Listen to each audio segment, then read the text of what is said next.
புத்தகத்தின் முதலாவது அதிகாரத்தில் இருந்து நான் உங்களுக்கு 4 காரியங்கள் பேச போகிறேன். மல்கியா முதலாவது அதிகாரம், அந்த முதலாவது அதிகாரத்தில் சில வசனங்களை நான் சொன்ன நீங்கள் யாராவது வாசிப்பீர்கள். அப்போ அதை நான் உங்களுக்கு விளக்கப்படுத்த போகிறேன். எல்லாரும் சந்தோஷமா இருக்கிறீங்களா? ஆடி பாடி பிள்ளைகள் எல்லாம் ரொம்ப அழகா நம்மளை என்டர்டெயின் பண்ணுது. உண்மையாக இந்த பிள்ளைகள் ஆடி பாடி இப்படி ஆராதனை செய்யும் பொழுது கர்த்தருக்கு பெரிய ஒரு மகிழ்ச்சி. அவ்வளவு பெரிய ராஜா தாவீதே கர்த்தருடைய உடன்படிக்கை பெட்டிக்கு முன்பாக போகும்பொழுது ஆடினார். அப்போ இன்றைக்கு கிறிஸ்தவர்கள் ஆடக்கூடாது. ஆனால் சில பேருக்கு இந்த ஆண்டவரை ஆராதிக்கும் பொழுது அப்படி மரம் மாதிரி நிற்க வேண்டிய ஒரு ஒரு ஒரு விருப்பம். அது மலேசியாவில் மாத்திரம் இல்லை, ஸ்ரீலங்காவில் மாத்திரம் இல்லை, உலகத்தில் எல்லாருமே அப்படித்தான் இருக்குது. சரியா?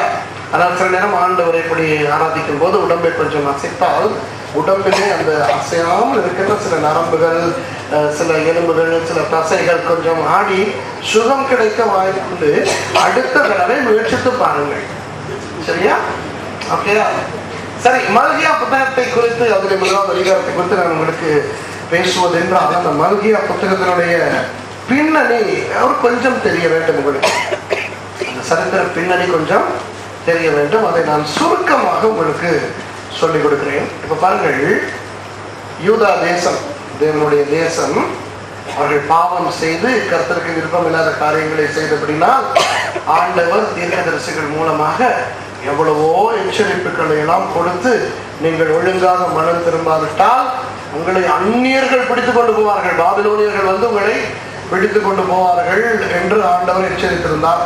ஆனால் அந்த ஜனங்கள் கேட்கவில்லை. பாருங்கள், அவர்கள் தங்களுடைய இருதயத்தை கடினப்படுத்தி கொண்டிருந்தபடினால் நேபுகாத்நேச்சார் என்ற மன்னன், பாபிலோன் தேசத்து சக்கரவர்த்தி, இந்த யூதா தேசத்துக்குள்ளே புகுந்து கிறிஸ்துவுக்கு முன் 586ஆம் ஆண்டிலே அவர்களை எல்லாம் அப்படியே அடிமைகளாக பிடித்துக் கொண்டு போய்விட்டார். சரியா? 70 வருஷங்கள் அவர்கள் அங்கே அடிமைகளாக வாழ்ந்தார்கள். இஸ்ரவேல் ஜனங்கள் பாபிலோனிலே 70 வருஷங்கள் அடிமைகளாக இருந்த பிறகு அவர்கள் திரும்ப தங்களுடைய தேசத்துக்கு வந்தார்கள். ஆண்டவர் அந்த ஜனங்களை மறுபடியும் பாபிலோனிலே இருந்து கொண்டு வந்தார். கிறிஸ்துவுக்கு முன் 516ஆம் ஆண்டிலே, அதாவது சரியாக 70 வருஷங்கள் அவர்கள் அடிமைகளாய் வாழ்ந்த பிறகு அவர்கள் மறுபடி இஸ்ரவேல் தேசத்துக்கு வந்தார்கள். சரியா? அப்படி அவர்கள் வந்த பொழுது அவர்களுக்கு 2 தீர்க்கதரிசிகள் இருந்தார்கள். அந்த தேவாலயம் கட்டுவதற்கு அவர்களுக்கு ஆலோசனை கொடுப்பதற்கு அந்த 2 தீர்க்கதரிசிகளுடைய பெயர் தான் ஆகா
கல்யாணம் கொடுத்து தான், உங்களுக்கு சபை கட்டி கொடுத்து தான், உங்கள் ஜெபங்களுக்கு பதில் கொடுத்து தான் அவருடைய அன்பை நிரூபிக்க வேண்டுமா? சொல்லுங்க.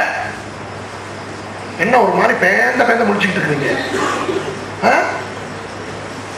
லாசரு, செத்து போன லாசருவை ஆண்டவர் உயிரோட எழுப்பினார். ஆனா அவன் திரும்ப செத்து போனான். ஆமாவா இல்லையா? ஏன்னா இப்ப ஆள் இல்ல டவுன்ல. சரியா? பர்த்திமேயு என்கின்ற குருடனுக்கு சுகத்தை கொடுத்தார். பர்த்திமேயு அதுக்கு பிறகு செத்து போனானா இல்லையா? எவ்வளவு அற்புதங்கள், எவ்வளவு ஆசீர்வாதங்கள் பெற்றுக்கொண்டாலும் மரணம் ஒரு நாள் ஒருவனை வந்து சேரத்தான் போகிறது. ஆனா இப்போ இங்க இருக்கின்ற நம்முடைய ஜெப தேவைகளுக்கு ஆண்டவர் பதில் கொடுத்து விட்டார் என்று வையுங்கள். அது நிரந்தர ஆசீர்வாதமா? இல்லை. ஆனால் ரட்சிப்பு நிரந்தர ஆசீர்வாதமா இல்லையா? நிரந்தர ஆசீர்வாதம். நிரந்தர ஆசீர்வாதத்தையே கொடுத்து விட்ட ஆண்டவர் மற்ற ஆசீர்வாதங்களை கொடுக்க வல்லவர். ஆனால் சில நேரம் கொடுக்க மாட்டார். ஏன்னா ஆசீர்வாதங்களை பெற்றுக்கொண்டா நாங்க வீணா போயிடுவோம். சில பேர், சரியா? சில பேர் வியாதியா இருக்கிற வரைக்கும் தான் சேர்த்துக்கு வரோம். சுகம் ஆயிருச்சோ வர மாட்டோம். சில பேருக்கு கல்யாணம் கட்டி பல வருஷங்கள் புள்ள இல்லாம இருக்கிற வரைக்கும் சேர்த்துக்கு வருவாங்க. புள்ள கொடுத்துட்டா புள்ளைய பார்த்துட்டு வீட்டுல இருப்பாங்க, சேர்த்துக்கு வர மாட்டாங்க. சரியா? சில பேருக்கு தொழில் கிடைக்கவே கூடாது, அதான் சேர்த்துக்கு வருவான். தொழில் கிடைச்சிருச்சோ வேலை இல்லாட்டியும் வேலைக்கு போயிட்டு வந்த டயர்டுன்னு வீட்டுல இருப்பான். சில பேர், இது சில பேர். ஆகவே நம்முடைய வாழ்க்கைகளிலே ஆண்டவருக்கு தெரியும், இந்த சிரித்து பரிசுத்த முகங்களா இருக்கிறீர்களே, உள்ளே என்ன வண்டவாளம் இருக்கிறது என்று ஆண்டவருக்கு தெரியும். என்ன வண்டவாளம் இருந்தாலும் கர்த்தர் நமக்கு ரட்சிப்பை கொடுத்திருக்கிறார். ஹல்லேலூயா. ஆகவே அவருடைய அன்பை கிறிஸ்தவர்கள் சந்தேகிக்க கூடாது. ஓகே, முதலாவது மல்கியா புத்தகத்திலிருந்து நான் நீங்கள் கற்றுக்கொள்ள வேண்டியது என்னவென்றால், நாம் ஒருபோதும் அவருடைய அன்பை சந்தேகிக்க கூடாது. நேரம் ஓடிக்கொண்டிருக்கிறது. இரண்டாவது காரியத்துக்கு போவோம். 6வது வசனத்தை வாசிங்க. இன்னும் 2வது பாயிண்ட். 6வது வசனத்தை வாசிங்க. குமாரன் தன் பிதாவையும் ஊழியக்காரன் தன் எஜமானையும் கனம் பண்ணுகிறார்களே, நான் பிதாவானால் என் கனம் எங்கே? நான் எஜமானானால் எனக்கு பயப்படும் பயம் எங்கே என்று சேனைகளின் கர்த்தர் தமது நாமத்தை அசட்டை பண்ணுகிற ஆசாரியர்களாகிய உங்களை கேட்கிறார். இப்போ ஆசாரியர்களை பார்த்து ஆண்டவர் கேட்கிறார். ஆசாரியர்கள்.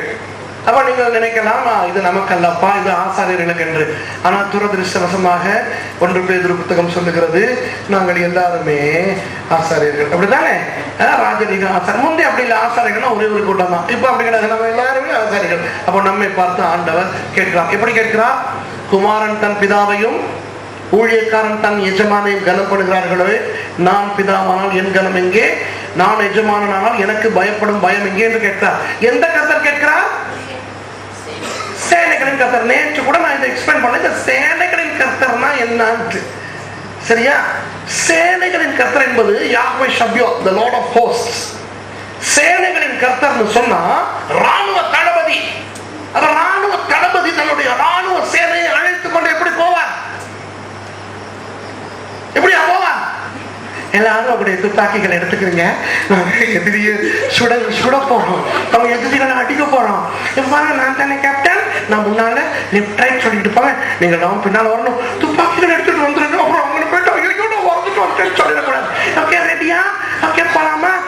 Left right left about. இப்படியா சொல்லுவான் ஒரு ராணுவ சேனை தளபதி.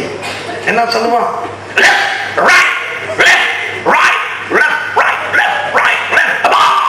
அப்படிதானே சொல்லுவான். அது கூட சரியில்லை, நான் கூட ஈடுபட மாட்டேன். இப்ப சேனைகளின் கர்த்தர் சொல்றார். எப்படி தெரியுமா சொல்றா?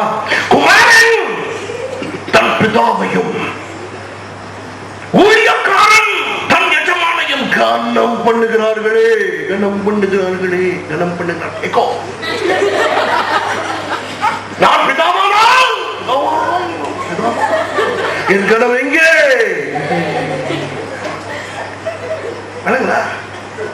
இஸ்ரவேல் ஜனங்களை அதிர வச்சாங்க. இப்ப செஞ்சாங்க. அது மாதிரிதான் அங்கேயும் நம்ம வாசிக்கும் போது அப்படி இல்லை. குமாரன் பிதாவையும் ஊழியக்காரன் தன் எஜமானையும் கனம் பண்ணினார்களே, நான் பிதாவான அப்படி ஆண்டவர் சொல்லிக்கிட்டு இருக்காரு. ஆண்டவருக்கு எல்லாம் இல்ல தானே? ஆண்டவர் சேனைகளின் கர்த்தர். கர்த்தர் பயங்கர கோபத்தோடு அவர்களோடு பேசுகிறார். ஏன் தெரியுமா? சொல்லட்டுமா ஏனென்று? இந்த இஸ்ரவேல் ஜனங்கள் தேவாலயத்துக்கு வரும்போது மாத்திரம் பரிசுத்தமாய் வருவார்கள். தேவாலயம், அங்கே கர்த்தருடைய உடன்படிக்கை பெட்டி இருக்கிறது, அங்கே கர்த்தருடைய பிரசன்னம் இருக்கிறது, கர்த்தர் இருக்கிறார். ஆகவே தேவாலயத்துக்கு வரும்போது இந்த இஸ்ரவேல் ஜனங்களை பார்க்க வேண்டுமே. பயம் என்ன, பக்தி என்ன. ஐயோ, புருஷன் பொஞ்சாதி பக்கத்துல ரொம்ப டீசெண்டா நடந்து வருவாங்க. பார்க்கிறவங்க எல்லாம் நினைப்பாங்க, ஐயோ தம்பதிகள்லாம் இப்படிதான் இருக்கணும். ஆனா வீட்டுல சட்டி பானை எடுத்துதான் அந்த பொம்பளை இந்த ஆள் அடிக்கும். பெல்ட்ட கலட்டிக்கிட்டு அந்த ஆள் அந்த பொம்பளை அடிப்பான். சரியா? சில சிஸ்டர்மார் என்கிட்ட வந்து சொல்லுவாங்க, பார்த்து என்னுடைய புருஷன் என்னையோட எப்ப பார்த்தாலும் வழிவழின்னு தான் இருப்பது. ஏ கமலா, வா டீ கொண்டா. ஆனா பாஸ்டர் மற்ற பொம்பளைகளை பார்த்தா இழிச்சுக்கிட்டு போயிட்டு நிற்பாரு. சிஸ்டர் நல்லா இருக்கிறீங்களா சிஸ்டர், எப்படி இருக்கிறீங்க? நான் சொல்லுவேன், மற்ற சிஸ்டர்மாரெல்லாம் அந்த அளவுக்கு பொஞ்சாதி கிடையாது. பொஞ்சாதியோட மட்டும்தான் கடிக்கலாம். கடியை வாங்கிட்டு திருப்பி கடிச்சிட்டாவது இருப்பான். ஊர்ல உள்ளவனா இருக்க மாட்டான். விளங்குதா உங்களுக்கு? அதுபோல இன்றைக்கு வந்து இந்த தேவாலயத்துக்கு போகும் பொழுது ரொம்ப பரிசுத்தமா இந்த இஸ்ரவேல் ஜனங்கள் போவார்கள். ஆனால் வீட்டுக்கு வந்து விட்டாலோ பிசாசே பார்த்து பொறாமைப்படும் அளவுக்கு பேய்களா இருப்பாங்க. இன்னைக்கு சில கிறிஸ்டியன்ஸ் அப்படிதான். சர்ச்சில் வந்து உட்கார்ந்து இருக்கிறத பார்த்தா இந்த பூனையும் பால் குடிக்குமா? அதாவது பிதா, குமாரன், பரிசுத்தாவியானவர், அதுக்கு பிறகு இவங்கதான் அப்படிங்கிற ரேஞ்சில் இருப்பாங்க சர்ச்ல. சரியா? ஆனா அவனை வீட்டுக்கு போனா பிசாசே கான்ஃபரன்ஸ் போட்டு பேசும், அந்த குடும்பம் மாதிரி நாங்க கேவலமாகிறதுக்கு சான்ஸ் இல்லையா? அந்த அளவு பயங்கரமா இருப்பாங்க. சரியா? சபையிலே சில பேர் இப்போ ஆண்டவரை பார்த்து பிதாவே என்று நாம் சொல்லுகிறோம் தானே, நாங்கள் சொல்லுகிறோம். எஜமானனே, கர்த்தரை கர்த்தரை என்றால் எஜமானனே என்று சொல்லுகிறோம். ஆண்டவர் சொல்லுகிறார், அந்த கனம் எங்கே என்று. இப்ப எப்படி இது எப்படி என்று நான் உங்களுக்கு விளங்கப்படுத்துறேன், அப்போதான் உங்களுக்கு புரியும். சரியா? இப்போ கிறிஸ்தவர்கள் பாவம் செய்யலாமா செய்யக்கூடாதா? நீங்க சொல்லுங்க. செய்யக்கூடாதா? இல்லடா, செய்யலாம். சரியா? சிகரெட் குடிக்கலாமா கூடாதா? தம்பி, கிறிஸ்டியன் சிகரெட் குடிக்கலாமா கூடாதா? அன்னைக்கு ஆட்டாத ராசா வாயால சொல்லுமா? ஐயா நீங்க சொல்லுங்க. கூடாது. பைபிள்ல எங்க ஐயா போட்டிருக்குது? பைபிள்ல போட்டிருக்கா சிகரெட் குடிக்காதிருப்பாயாக? இல்லையே. நான் சொல்றேன், நீங்க பயப்படாதீங்க. இந்த உங்க பாஸ்டர் மாதிரி நானும் பாஸ்டர் தான். இந்த சர்ச்ல இருந்து பயம் இல்லாம உங்களுக்கு சொல்றேன், கிறிஸ்தவன் சிகரெட் குடிக்கலாம். அல்லேலூயா. கிறிஸ்தவன் என்ன வேண்டுமா, கொலை செய்யலாம், விபச்சாரம் செய்யலாம், சாராயம் குடிக்கலாம், கல் அடிக்கலாம், என்ன வேணாலும் செய்யலாம். கல்லுனா என்ன? இந்த கல் அல்ல, இந்த கல், எல்லாம் செய்யலாம். சரியா? ஓ, வேண்டியது பண்ணலாம். அல்லேலூயா. இதுதான் கிறிஸ்தவம். உண்மையானதான் கிறிஸ்தவம். உண்மையா சொல்றேன், ஆண்டவர் இயேசுவின் நாமத்தில் சொல்லுகிறேன், இதெல்லாம் செய்யலாம். ஆனா ஒரே ஒரு கண்டிஷன் இருக்கு. என்ன தெரியுமா? ஆண்டவர் இல்லாத இடத்தில் செய்ய வேண்டும். ஏன் தெரியுமா? அவர் அப்பா. அப்பா முன்னுக்கு சிகரெட் குடிக்க கூடாது தானே ஐயா? அப்பா முன்னுக்கு சிகரெட், அப்பா முன்னுக்கு விபச்சாரம் பண்ணக்கூடாது, அப்பா முன்னுக்கு களவு எடுக்க கூடாது. அப்ப அவர் அப்பா. அது மாத்திரமல்ல, இன்றைக்கு வேலைக்கு போகிறவர்களுக்கு தெரியும், வேலைக்கு போகிறவர்கள் நீங்கள் சும்மா வேலை செய்து கொண்டிருப்பீர்கள். ஆனால் உங்களுடைய பாஸ், உங்களுடைய எஜமான் வரும்போது நல்லா வேலை செய்வீங்க. ஆமா தானே? ஆமாவா இல்லையா? மலேசியா அப்படி இல்லையோ? மற்ற உலக நாடுகள் எல்லாத்துலயும் அப்படிதான். எஜமான் இல்லாத போது அவ்வளவு கூத்தும் ஆடுவாங்க. ஆனா அந்த பெரியவர் வந்துட்டா ஆர்வமா வேலை செய்வாங்க. சரியா? அப்போ நம்முடைய ஆண்டவர் அப்பா, நம்முடைய ஆண்டவர் எஜமான். அவர் இல்லாத இடத்திலே சிகரெட் குடிக்கலாம், சாராயம் குடிக்கலாம், விபச்சாரம் பண்ணலாம், யாரையாவது கொலை செய்ய வேண்டுமானால் தயவு செய்து அந்த கொலை செய்யப்பட போகிற நபரை எடுத்துக்கொண்டு கர்த்தர் இல்லாத இடத்துக்கு போகவும், அங்கே வைத்து அந்த மனுஷனை கொலை செய்து விட்டு அங்கேயே விட்டு வரவும். காரணம், மற்ற இடங்களில் ஆண்டவர் இருப்பார். ஓகேயா? இப்ப நமக்கு இருக்கிற பிரச்சனை என்ன தெரியுமா? மற்ற சாமிமாருக்கு இல்லாத ஒரு பலவீனம் நம்முடைய ஆண்டவருக்கு இருக்குது. என்ன பலவீனம் சொல்லுங்க நம்ம ஆண்டவருக்கு? இப்படி யோசிக்கிறீங்க, ஆண்டவருக்கு பலவீனம் என்ன தெரியுமா? எல்லா இடத்துலையும் நம்ம ஆண்டவர் இருந்து ஆகணுங்கிற பலவீனம். விரும்ப நினைச்சாலும் மலேசியாவோட இல்லாம இருக்க அவரால் முடியாது.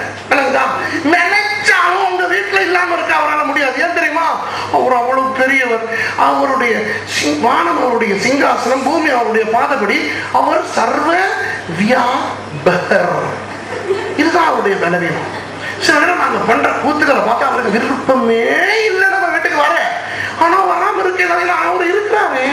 சர்வ விலகணும். உங்களுக்கு மற்ற சாமிமார் அப்படி இல்லை. மற்ற சாமிமார்களுக்கு நல்ல ஒரு வல்லம் இருக்கு. என்ன தெரியுமா? சவத்துல இருப்பாங்க. யாராவது தண்ணி போட்டா பக்தர்கள் இடத்திலே கேட்பாங்க, என்னையே திருப்பி விட்டுறேன் ப்ளீஸ். அப்ப பக்தர்கள் அந்த சாமியை திருப்பி விட்டு நீ செவத்தை பார்த்துக்கிட்டு அப்படின்னு சாமி இல்ல ஆகி செவத்தை பார்த்துக்கிட்டு இருக்கோம். பெண்ணுக்கு என்ன நடக்குதுன்னு தெரியல. இதெல்லாம் ஒரு சாமி. அவன் தண்ணி போட்டு சிகரெட் அடிச்சு கெட்ட வார்த்தை பேசி ஆடுறான், ஆடி கிளீன் பண்ணிட்டு சாமியை திருப்பான். இது திரும்பிட்டு பக்தா நம்ம ஆண்டவர் பாவம். அவர் சர்வ வியாபகர். நான் ரசிக்கப்பட்டது 79ல நமக்கு சொன்னாங்க, நீ சினிமா படம் பார்க்க கூடாது. அந்த காலத்துல 79ல டிவி எல்லாம் கிடையாது. நாங்க கேட்டோம் பாஸ்டர் கிட்ட, ஏன் அப்படின்னு. நீ சினிமா தியேட்டருக்குள்ள போனா பரிசுத்த ஆவியானவர் வரமாட்டார், அவர் வெளியே நின்னுக்குருவார். அப்ப நாங்க படம் பார்க்க போகல. கொஞ்ச காலம் போன பிறகுதான் எனக்கு ஞானோதயம் வந்துச்சு. அவன் சொல்றது உண்மையா இருந்தா நல்லா சினிமா படம் பார்க்கலாமே. இங்க பாருங்க, கெட்ட கெட்ட படம் போயிட்டு பார்க்கும்போது அப்பா இருந்தா தான் பிரச்சனை, இல்லைன்னா நிம்மதியா பார்க்கலாம். ஆமாவா இல்லையா? இப்ப இந்த இன்டர்நெட்டு இந்த மாதிரி இந்த அசுத்த இதெல்லாம் சில நேரம் பார்க்கும்போது யாராவது இருந்தா தானே சொல்ல. யாரும் இல்லைன்னா மொபைலே நல்லா பாவம் செய்யணும் இல்லையா? நமக்கு அந்த டெக்னிக் முந்தி தெரியாது. சரியா? பரிசுத்தாவியார் வெளியே நிற்கிறான்னா நல்லது தானே. உள்ள போயிட்டு நல்லா படம் பார்த்துட்டு நல்லா வாங்கி ஊதிட்டு, சரியா, அப்புறம் வெளியே வந்த உடனே பரிசுத்தாவியார் இணைஞ்சிக்கிடுவாரு. அப்புறம் கர்த்தாவை நான் தெரிந்து செய்த தவறுகள், தெரியாமல் செய்த தவறுகள் எல்லாவற்றையும் மன்னிச்சிடுவாரு. இப்படிதான் இன்றைக்கு நிறைய கிறிஸ்தவர்கள் நினைக்கிறார்கள்.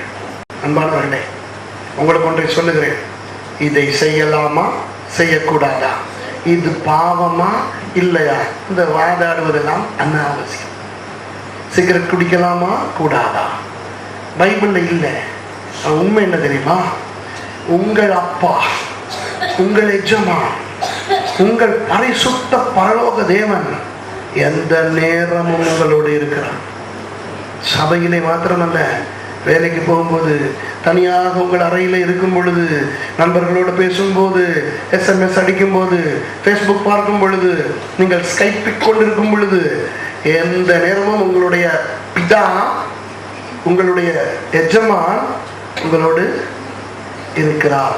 அவர் இருக்கும் போது எதையெல்லாம் செய்யக்கூடாதோ அது அவற்றை செய்யக்கூடாது. இப்ப புரியுதா உங்களுக்கு? அவ்வளவுதான். சும்மா கிறிஸ்தவம் என்பது நீ அதை செய்யாது இதை செய் என்கின்ற ஒரு சட்ட நிறுவனம் அல்ல. இது ஒரு மதம் அல்ல, இது ஒரு உறவு. ரட்சிக்கப்பட்ட ஒவ்வொருவரும் தேவனுடைய பிள்ளையாய் மாறுகிறான். அப்பா பிள்ளை உறவு. ஆகவே அன்பானவர்களே, உங்கள் அப்பா உங்களோடு இருக்கிறபடினா அப்பா முன்னால், அதுவும் பரிசுத்த பரலோக பிதா முன்னால் பேசக்கூடாதது எதுவுமே பேசக்கூடாது, சிந்திக்க கூடாதது எதுவுமே சிந்திக்க கூடாது, செய்யக்கூடாத எதையுமே செய்யக்கூடாது. இதுதான் கிறிஸ்தவம். வணங்குதா ஐயா? அப்ப இப்ப என்னுடைய கேள்விக்கு என்ன பதில்? சிகரெட் குடிக்கலாமா கூடாதா? கூடும், ஆனா நமக்கு முடியாது. ஏன்னா அப்படி ஒரு இடம் இல்லை. சரியா? நான் ஜோக்கா இப்படி சொல்லுவேன். தாவீது ராஜா ஒரு விபச்சாரியை கூட்டிக்கிட்டு சாராய போத்தல் ஒன்று எடுத்துக்கிட்டு சிகரெட் பேக்கெட்டோட போயிருக்காரு. யாரு? தாவீது ராஜா. அவரு உலகம் எல்லா இடத்துலையும் போயிருக்காரு. அங்கெல்லாம் ஆண்டவர் இருக்கிறார். கடைசியில் அமெரிக்காவுக்கு போய் இந்த நியூக்ளியர் சப்மரின் இருக்கு தெரியுமா, அது ஒன்று வாடகைக்கு எடுத்துக்கிட்டு பசிபிக் கடலுக்கு போயிருக்கார். பசிபிக் கடல்ல உலகத்தில் ஆழமான இடம் எத்தனை மைல் ஆழம்?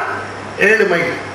அதில் அப்படியே நியூக்ளியர் சப்மரீனை கொண்டு போயிட்டு பார்க் பண்ணிட்டார். கடலின் ஆழத்துல போயிட்டு பார்க் பண்ணிட்டு இப்போ சொல்லிட்டாரு, வாடி துறடி அப்படின்னு திறந்தா பக்கத்துல பரிசுத்த ஆவியானவர். என்னன்னா இங்கே என்ன செய்கிறீர்கள்? திருப்பி கொண்டு வந்து சப்மரீனை ரிட்டர்ன் பண்ணிட்டு சாண்டியாகோ கலிபோர்னியாவில், அங்கே தான் அவங்களோட சப்மரீன் பேஸ் இருக்குது. அப்படியே ஹூஸ்டன் டெக்சஸுக்கு ஒரு ஃப்ளைட் ஒன்று எடுத்துட்டு போய் ராக்கெட் ஒன்று வாடகைக்கு எடுத்துக்கிட்டு விண்வெளிக்கு போயிருக்கிறார். அப்படி சந்திர மண்டலத்தையும் தாண்டி அப்படி செவ்வாய் கிரகத்துக்கு அங்கால போயிட்டு அப்படி லெஃப்ட்ல கட் பண்ணி போனா 2 நட்சத்திரம் தான். 2வது நட்சத்திரத்தை போயிட்டு லேண்ட் பண்ணிட்டு ஒரு கூடாரத்தையும் போட்டுட்டு இப்ப வாடின்னு அந்த விபச்சாரியும் கூப்பிட்டு திறந்தா அங்கேயும் பரிசுத்த ஆவியானவர் இருக்கிறார். இந்த ஆள் என்ன செஞ்சார் தெரியுமா? தாவீது வேதனையோட பூமிக்கு திரும்பி வந்து 139ஆம் சங்கீதத்தை எழுதினார். அதுல என்ன தெரியுமா சொல்லியிருக்குது? நான் கடலின் ஆழங்களுக்கு போனாலும் அங்கேயும் நீர் இருந்து தொலைக்கிறீர். தொலைக்கிறீர்னு இல்லாம இருக்கிறீர். நான் நட்சத்திரங்களுக்கு மேலாக ஏறினாலும் அங்கேயும் நீர் வந்து தொலைக்கிறீர் அப்படின்னு சொல்லிட்டு ரொம்ப வேதனையில தெய்வாக நான் எங்கே போக கூடும். அந்த சாராய போத்தலோட சிகரெட் பக்கத்தோட அன்பானவர்களே, நாங்க சிரிக்கிறது போக சிந்திப்போம். என்ன தெரியுமா?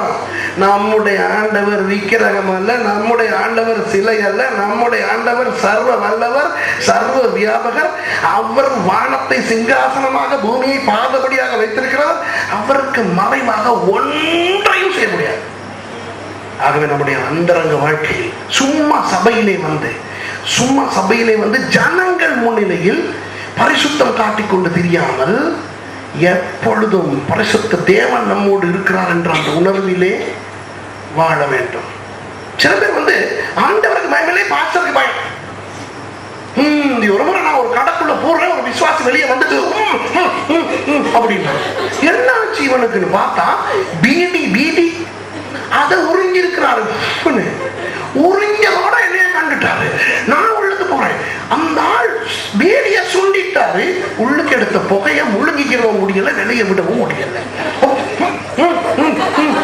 அப்புறம் கொஞ்சம் பீடி ரொம்ப காரமா இருக்குங்கிறாங்க, அதை முழுங்கிக்கிற முடியல. நான் சொன்னேன், இங்க வாயா, ஆண்டவருக்கு பயப்படுறா சார், எனக்கு பயப்படாத. நீங்க உங்களுக்கு அன்பவர்களை உண்டாக இதுதான் நடக்கிறது. இன்றைக்கு அநேக கிறிஸ்தவர்கள் மற்றவர்களுக்கு பயம், பாஸ்டருக்கு பயம், மற்ற கிறிஸ்தவர்கள் பார்த்து விடுவார்கள் என்ற பயம். ஆனால் அவர்களோடு இருக்கிற கர்த்தர் ஆண்டவர் அந்த இடத்துல இருக்கிறாரப்பா. ஆகவே நம்முடைய வாழ்க்கையில அந்தரங்கமே கிடையாத போது அந்தரங்க பாவம் இருக்க முடியுமா?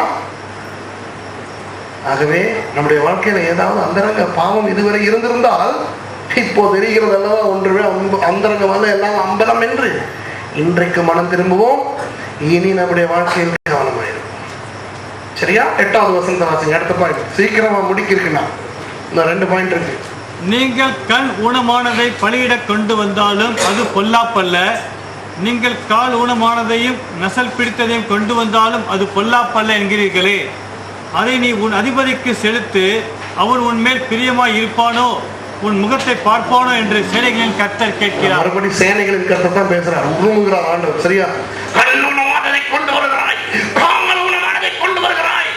அதாவது இந்த இஸ்ரவேலர்கள் என்ன செய்தார்கள் தெரியுமா? இந்த ஆண்டவருக்கு பலி கொடுக்க வேண்டும் அல்லவா? அப்போ அவர்கள் இந்த ஆடு மாடுகளை கொடுக்கும் போது அவர்களுக்கு பயங்கர வேதனை. ஏன் தெரியுமா? ஆடு கொடுக்கறக்கே, மாடு கொடுக்கறக்கே, நிறைய பணத்துக்கு விற்கலாமே என்ற வேதனை. உடனே போய் தொழுவத்திலே பார்ப்பார்கள். அவர்களுடைய ஆடு மாடுகளை பார்க்கும்போது நாளைக்கு சாக போகிற நிலைமையில சில ஆடுகளுடைய கண்ணு இப்படி போய் நாளைக்கு அவுட் ஆகிரும். அதை பிடிச்சி கொண்டு வந்து ஆண்டவருக்கு பலி கொடுக்கிறது. ஒரே கல்ல 2 மாங்காய். என்ன தெரியுமா? எப்படியுமே அது சாக போகுது. அப்ப அதை புதைக்கணும், எல்லாம் பண்ணணும். வச்சிருந்தாலும் பலி கொடுத்ததும் ஆயிருச்சு.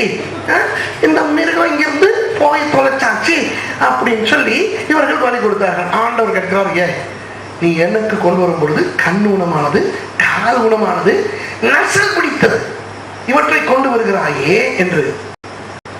இன்றைக்கு கிறிஸ்தவர்கள் கர்த்தருக்கு கொடுக்கிற காணிக்கை இது பணம் மாத்திரமல்ல. காணிக்கை என்றால் பணம் மாத்திரமல்ல, தசமபாகம் காணிக்கை. 3ஆம் அதிகாரத்தில் தசமபாகத்தை பற்றி இருக்கிறது. அதற்கெல்லாம் எனக்கு நேரம் கிடையாது. நான் இதை பற்றி சொல்கிறேன். கிறிஸ்தவர்கள் தசமபாகம் கொடுக்க வேண்டும். சரியா? காணிக்கை கொடுக்க வேண்டும், பணம். அது போக கிறிஸ்தவர்கள் ஆண்டவருக்கு இன்னும் நிறைய விஷயங்கள் கொடுக்க வேண்டும். நேரம் கொடுக்க வேண்டும். சரியா? நேரத்தை கொடுக்க வேண்டும்.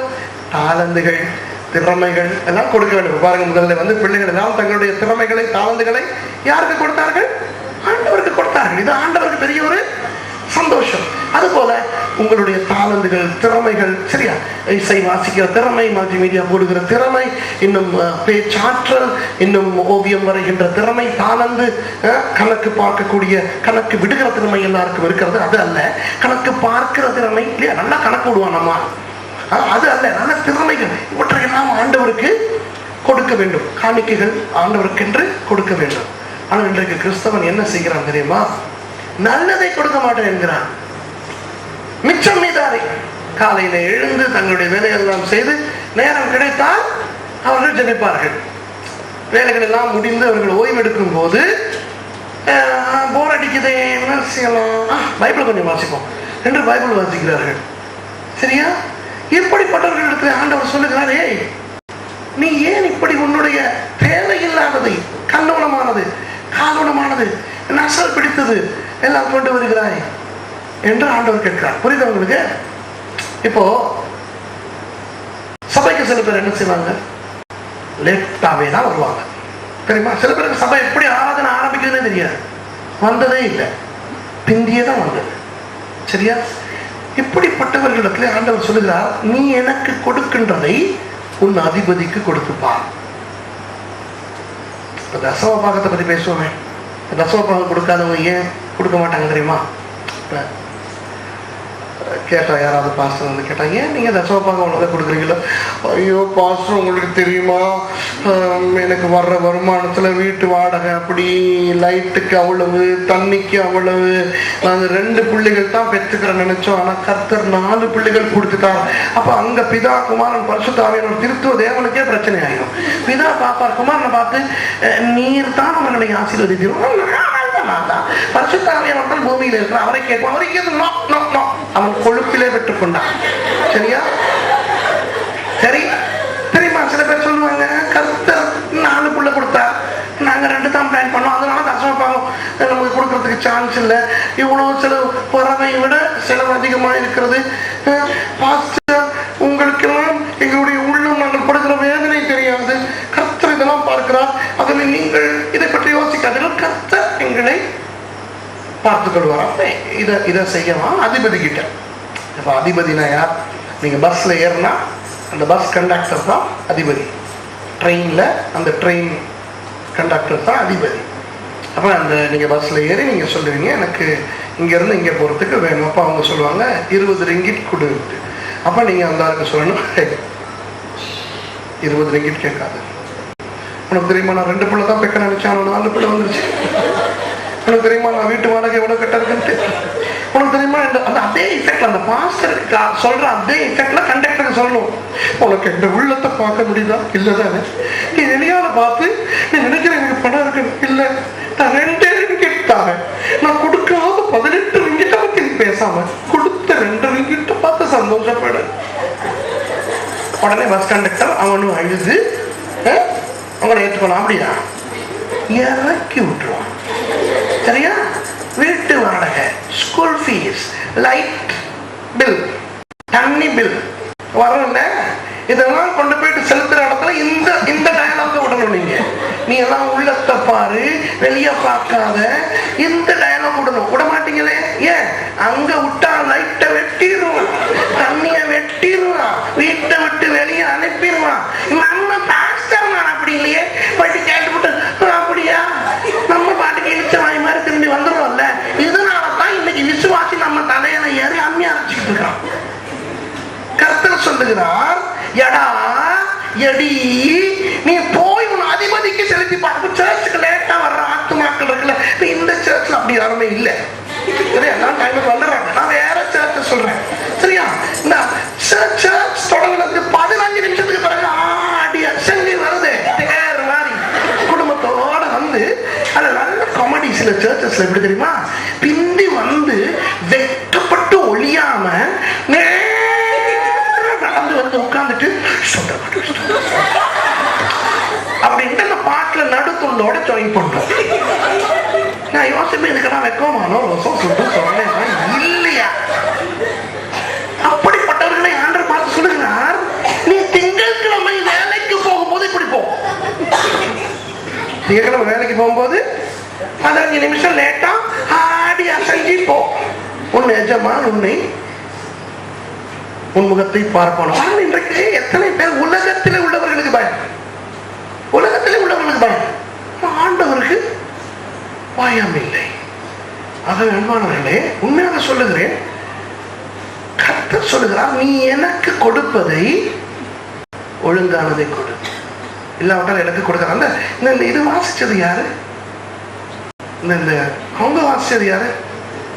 வாங்க ராசத்தை, வாங்கலை கொஞ்சம் வாங்க, ஐயோ பக்கத்துல வாங்க, எனக்கு நேரம் போயிடுச்சு. நான் 4வது பாயிண்ட பேசவே முடியாது, டைம் இல்லை, 3ஓட நிப்பாட்டுறேன். ஒரு 6 தட்டி ஒன்று அடிக்கல.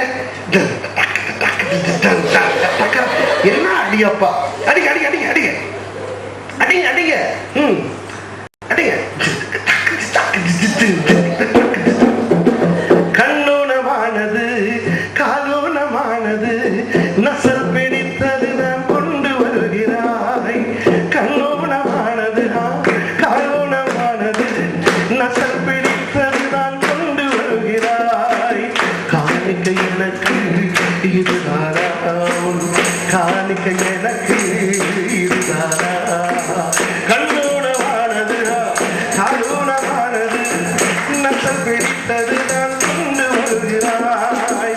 காலையில் எழுந்து வேலைகள் செய்து நேரம் கிடைத்தால் ஜெபிக்கிறாய். காலையில் எழுந்து வேலைகள் செய்து நேரம் கிடைத்தால் ஜெபிக்கிறாய். வேலைகள் முடிந்து ஓய்ந்திடும் போதோ வேதத்தை கையில் ஏந்துகிறாய். வேலைகள் முடிந்து ஓய்ந்திடும் போதோ வேதத்தை கையில் ஏந்துகிறாய். காணிக்கை எனக்கு இதுதானா, எப்போ கொடுங்க, காணிக்கை எனக்கு இதுதானா. வெட்டி பேச்சு ஊரார் பேச்சு காதை திறந்து கேட்கிறாய். வெட்டி பேச்சு ஊரார் பேச்சு காதை திறந்து கேட்கிறாய். வேதத்தின் பிரசங்கம் கேட்டிடும் போதோ களைத்து போய் தூங்குகிறாய்.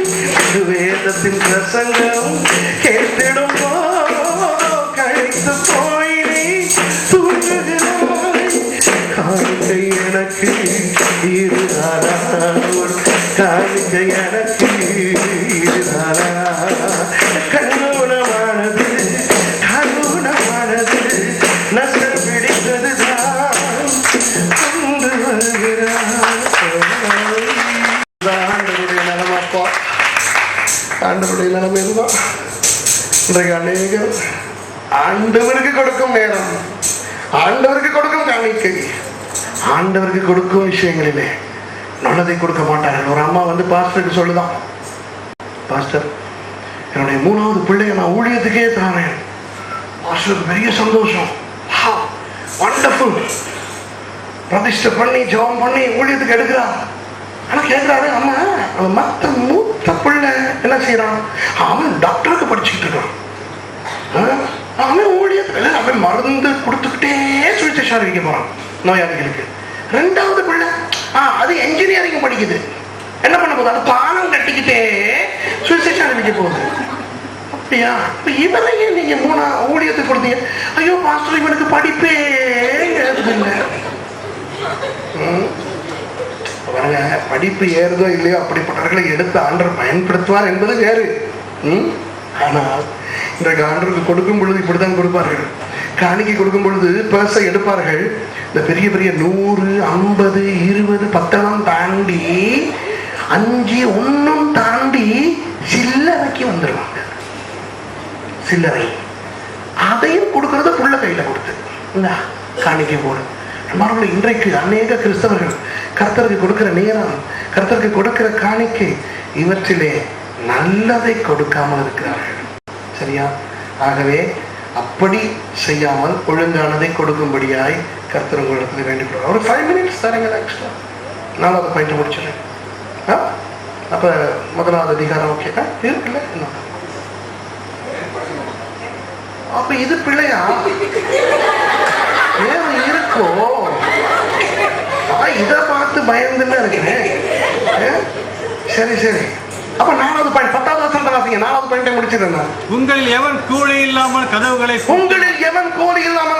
பூட்டுவான், என் பலிபீடத்தின் மேல் அக்கினியை கூலி இல்லாமல் கொளுத்த மாட்டீர்கள், உங்கள் பேர் எனக்கு பிரியமில்லை என்று சேனைகளின் கர்த்தர் சொல்லுகிறார். மறுபடி சேனைகளின் கர்த்தர் சொல்லுகிறார், உங்களில் எவன் கூலி இல்லாமல் கதவுகளை பூட்டுவான், எவன் பலிபீடத்தின் மேல் அக்கினியை கூலி இல்லாமல் கொளுத்துவான், உங்கள் பேரில் எனக்கு பிரியமில்லை. இப்ப 4வது விஷயம், இந்த மல்கியா காலத்து யூதர்கள் என்ன செய்தார்கள் என்றால், இந்த எருசலேம் தேவாலயம் இருந்தது அல்லவா, பெரிய தேவாலயம். அதனுடைய 2 கதவுகளும் மகா பிரமாண்டமான பாரமான கதவுகள். அந்த 2 கதவுகளையும் திறக்க 16 பேர் வேண்டும். ஒரு கதவை 8 பேர், மற்ற கதவை 8 பேர் காலையிலேயே வந்து திறக்க வேண்டும். திறக்கிறவர்கள் ஆசாரியர்கள் அல்ல, மற்றவர்கள்.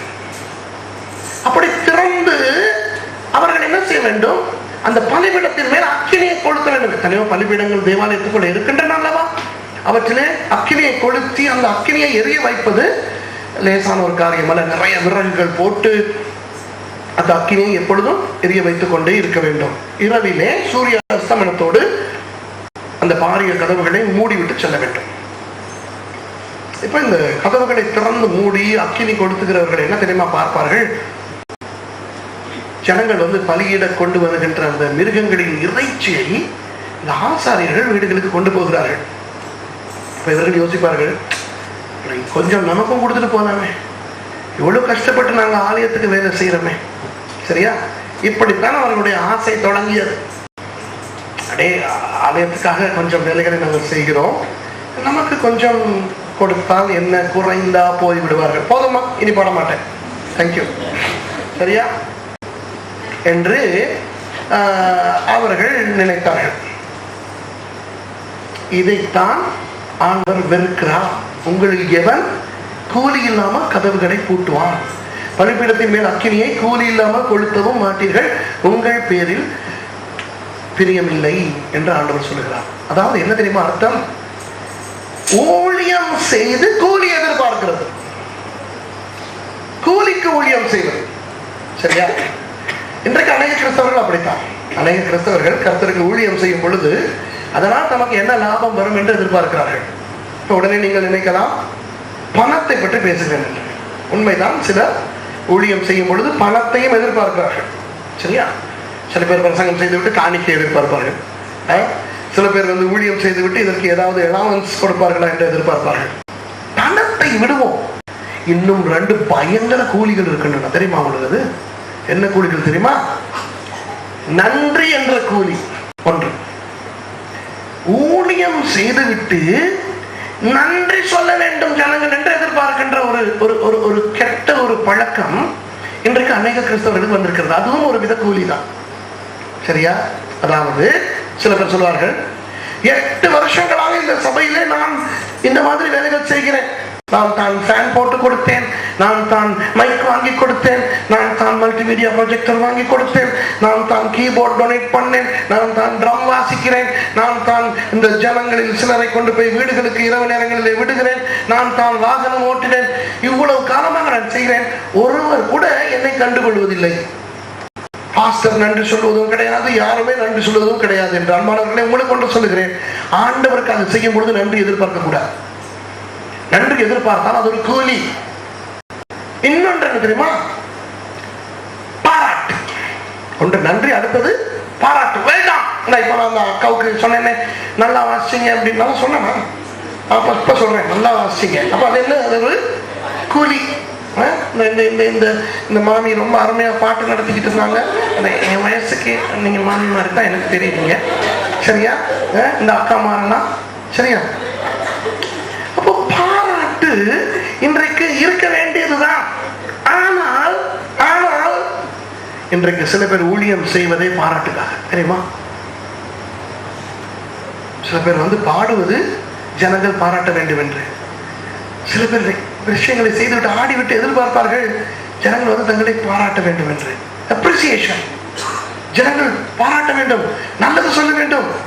ஐயோ நல்லா நல்லா நீங்க சரிங்க, எவ்வளவு காலம் சர்ச்சுக்கு நீங்க இப்படி எல்லாம் பண்றீங்க. சில பேர் சொல்வார்கள், நான் 15 வருஷங்களாக ஆராதனை நடத்துகிறேன், ஆனால் யாருமே என்னை கண்டுகொள்வது கிடையாது, சரியா? நான் 7 வருஷங்களாக விசுவாசிகளுக்கு வாகனம் ஓட்டுகிறேன், யாருமே என்னை கண்டுகொள்வது கிடையாது.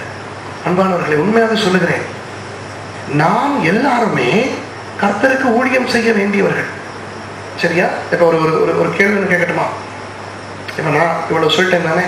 இப்ப நான் வந்து 3 பைபிள் ஸ்கூலுக்கு பிரின்சிபலா இருக்கிறேன், ஒரு சபைக்கு சீனியர் பாஸ்டரா இருக்கிறேன், நான் ப்ரொஃபஸரா இருக்கிறேன், எல்லாம் இருக்கிறேன். பல யூனிவர்சிட்டிஸ்ல உலகங்கள் நான் உலகத்தில் சில நாடுகளில் ப்ரொஃபஸரா இருக்கிறேன்.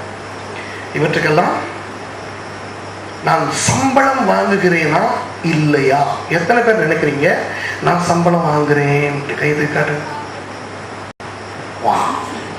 எத்தனை பேர் நினைக்கிறீங்க இல்லை இல்லை இந்த சம்பளம் வாங்காம தான் ஊழியம் செய்தா இருக்கும் அப்படின்னு? கை தூக்காட்டுங்க. தேங்க்யூ. நீங்க என்ன கேட்டாலும் கை தூக்க மாட்டோம் அப்படின்னு சொல்றாங்க. கை தூக்க பார்ப்போம். தெரியல. இந்த 2வது கை தூக்குனீங்களே, நீங்க எல்லாம் கோவிச்சுக்கிறாதீங்க. ஆனா நீங்க நினைக்கிற அளவுக்கு நான் இழிச்சவாய் கிடையாது. சரியா? ஏன் தெரியுமா? நான் ஊழியத்துக்கு வரத்துக்கு முன்னாலேயே கம்பெனியில மேனேஜரா வேலை செய்தார். ஏரியா மேனேஜரா இலங்கையில ஒரு கம்பெனி வேலை செஞ்சேன். அவனே எனக்கு சம்பளம் கொடுத்தான். சரியா? நான் டிவியில பாட்டு படிச்சு கிட்டார் வாசிச்சு ஒரு ஆள் அந்த காலத்துல இலங்கையில. நான் ஒரு பாட்டு படிச்சாலே எனக்கு அந்த காலத்துல 150 ரூபா கொடுத்தான். ஒரு பாட்டுக்கு கிட்டார் வாசிக்கிறதுக்கு 900 ரூபாய் கொடுத்தான். சரியா? உலகத்திலே வேலை செய்யும் போதே சம்பளம் வாங்கினான் நான். உலகத்தவனை விட உயர்ந்த தேவன், உலக கம்பெனிகளை விட உயர்ந்த கம்பெனியாகிய தேவனுடைய ராஜ்யத்திலே 27 வருஷங்களாக இன்றைக்கு ஊழியம் செய்து வருகிறேனே. சம்பளம் இல்லாமல் ஊழியம் செய்வேனா? ஆனா நீங்க கை தூக்குறது பாதி சரி. என்ன சரி தெரியுமா? நீங்க நினைச்சிக்க நான் பணத்தை பத்தி பேசினேன். உண்மை, பணம் என்கின்ற சம்பளம் நான் வாங்குவது கிடையாது. நான் வாங்கின சம்பளத்துக்கு பெயர் ரட்சிப்பு. அந்த சம்பளத்தை எல்லாருக்கும் கர்த்தர் கொடுத்திருக்கிறார். தேவனுடைய ராஜ்யம் என்கின்ற ஒரு கம்பெனி மாத்திரம்தான், அந்த கம்பெனியில் வேலை செய்ய போகிறவர்கள் பிறக்க முன்பே அவர்களுக்கு முழு சம்பளத்தையும் கொடுத்து வைத்திருக்கிற ஒரு கம்பெனி. எல்லாருக்கும் ஆண்டவர் சம்பளம் கொடுத்திருக்கிறார். நாம் பெற்றுக்கொண்ட ரட்சிப்பு இருக்கிறதே, அந்த ரட்சிப்பை பெற்றுக்கொண்டதற்காக சாகும் வரை நாம் கர்த்தருக்கு ஊழியம் செய்தாக வேண்டும். எல்லாருமே ஊழியம் செய்தாக வேண்டும். அதற்கு எல்லாருமே பிரசங்கம் செய்ய தேவையில்லை. இன்றைக்கு இந்த சின்ன பிள்ளைகள் கூட ஆடினார்களே ஊழியம், அது தெரியுமா உங்களுக்கு? கர்த்தருக்காக எந்த ஊழியமாவது செய்ய வேண்டும். எதற்காக செய்ய வேண்டும்? பெற்றுக்கொண்ட அந்த ரட்சிப்புக்காக. அதுதான் சம்பளம். ஸோ நீங்க 2வது கையை தூக்குனவங்க, ஆஃப்டர் ஆல் நீங்க எல்லாம் பிள்ளை கிடையாது. நீங்க சரி, நான் பணம் வாங்குவது கிடையாது. நான் எந்த ஒரு நான் செய்கிற ஊழியத்துக்கும் நான் சம்பளமாக பணம் வாங்குவது கிடையாது. ஆனால் பணம் கொடுப்பாங்களே, என்ன பண்றது? சரி, என்ன கொடுப்பாங்க? இந்தாங்க பாஸ்டர், இதை வச்சுக்கிறேங்க பாஸ்டர். அதெல்லாம் கிடையாது. சரியா? பாராட்டுவாங்க. ஐயோ பாஸ்டர் நீங்க நல்லா பிரசங்கம் பண்ணீங்க பாஸ்டர் சொல்லாது. இதுக்கெல்லாம் என்ன பேர் தெரியுமா? டிப்பு. என்னது? Tip, tips. ஹோட்டலுக்கு போய் சாப்பிட்ட சாப்பாட்டுக்கு பணம் கட்டிடுவோம். அதுக்கு பிறகு அந்த வெயிட்டர் மேல ஒரு பாவமே அப்படின்னு கொஞ்சம் டிப்ஸா கொடுக்குறோம்ல, அதுதான். இப்போ யாராவது உங்களிடத்துல வந்து நல்லா லீட் பண்றீங்க, நல்லா பாடுறீங்க, நல்லா அந்த அந்த அதை வாசிக்கிறீங்க, அது என்னது? கொங்கோ ஏதோ ஒண்ணு. சரியா? நல்லா பிரசங்கம் பண்றீங்க, நல்லா பைபிள் வாசிக்கிறீங்க, நல்லா ஜெபிக்கிறீங்க, நல்லா ஊழியம் செய்றீங்க, நல்லா டிரைவிங் செய்றீங்கன்னு சொன்னா சும்மா இல்ல இல்லன்னு நாடகம் போடக்கூடாது. சரியா? அப்படியா? தேங்க்யூ, டிப்ஸை வாங்கி போட்டுக்கிறீங்க. சரியா? யாராவது வந்து உங்களுக்கு பாஸ்டர் சொன்னாருன்னா ரொம்ப நன்றி, நீங்க இந்த ஊழியத்தை 8 வருஷமா செய்றீங்கன்னு வெல்கம். சரியா? வாங்கி பாக்கெட்ல போட்டுக்கிறீங்க. யாராவது காணிக்கை கொண்டு வந்து கொடுத்தாங்கன்னா அதை வாங்கி பாக்கெட்ல போட்டுக்கிறீங்க, பிரச்சனை இல்லை. ஆனால் நாம் இந்த டிப்ஸிலே வாடுகிறவர்கள் அல்ல, நமக்கு கிடைத்த ரட்சிப்புக்காக வாடுகிறவர்கள். ஆகவே யாராவது கொடுத்தாலும் ஓகே, கொடுக்காவிட்டாலும் ஓகே. அது சம்பளம், இது கிம்பளம். நாங்கள் கிம்பளத்துக்கு வேலை செய்கிறவர்கள் அல்ல, சம்பளத்துக்கு வேலை செய்கிறவர்கள். ஆமென். ஆகவே அன்பானவர்களே, இனி கர்த்தருக்காக நீங்கள் ஊழியம் செய்யுங்கள். ஆனால் அந்த செய்கின்ற ஊழியத்துக்கு நன்றி எதிர்பார்க்கவும் கூடாது, பாராட்டு எதிர்பார்க்கவும் கூடாது, பணம் எதிர்பார்க்கவும் கூடாது. ஏனென்றால் கர்த்தர் உங்களுக்கு கொடுத்த ரட்சிப்பு, அந்த மூலதனம், அந்த ஆசீர்வாதம் உங்கள் கையில் இருக்கிறபடினா நீங்கள் ஆண்டவருக்கு ஊழியம் செய்தே ஆக வேண்டும். ஓகேவா? இதுதான் மல்கியா 1வது அதிகாரத்தினுடைய சுருக்கம். ஒன்று, கர்த்தர் உங்கள் எல்லாரையும் நேசிக்கிறார். ஓகேயா? உங்களுக்கு இன்றைக்கு என்ன பிரச்சனை இருந்தாலும், என்ன குறை இருந்தாலும், என்ன வியாதி இருந்தாலும், என்ன கஷ்டம் இருந்தாலும், அவற்றை வைத்து கர்த்தருடைய அன்பை எடை போட வேண்டாம். அவர் நீங்கள் பிறகு முன்பதாகவே உங்களுக்கு ரட்சிப்புக்கான ஏற்பாடுகளை செய்து உங்களை ரட்சித்து இன்றைக்கு ரட்சிக்கப்பட்டவர்களாக வைத்திருக்கிறாரே, அந்த அன்பு பெரிய அன்பு. சரியா? ஆகவே அவர் உங்களை நேசித்துக் கொண்டுதான் இருக்கிறார். அவருக்கு முடியும் உங்கள் பிரச்சனைகளுக்கு பதில் கொடுக்க. ஏதோ ஒரு காரணத்துக்காக, அவருக்கு மாத்திரமே தெரிந்த ஒரு காரணத்துக்காக அதற்கு பதில் கொடுக்கவில்லை என்றால் இருந்துவிட்டு போகட்டும்.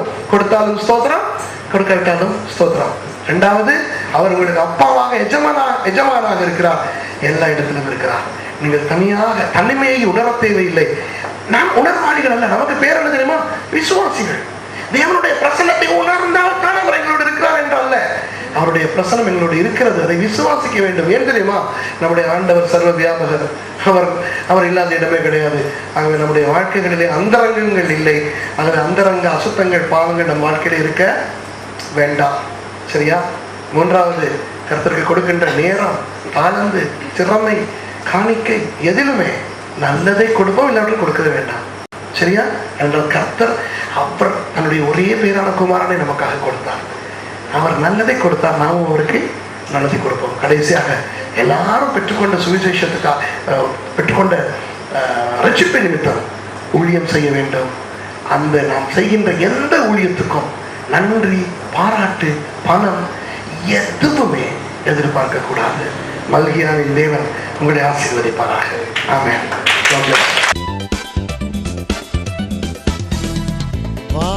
வான்மேகம் மீதில் ராஜன் இயேசு வருவார் சீக்கிரம். என் தாகம் அந்த நேரம் போவதுதான் பரலோகம். வான்மேகம் மீதில் ராஜன் இயேசு வருவார் சீக்கிரம்.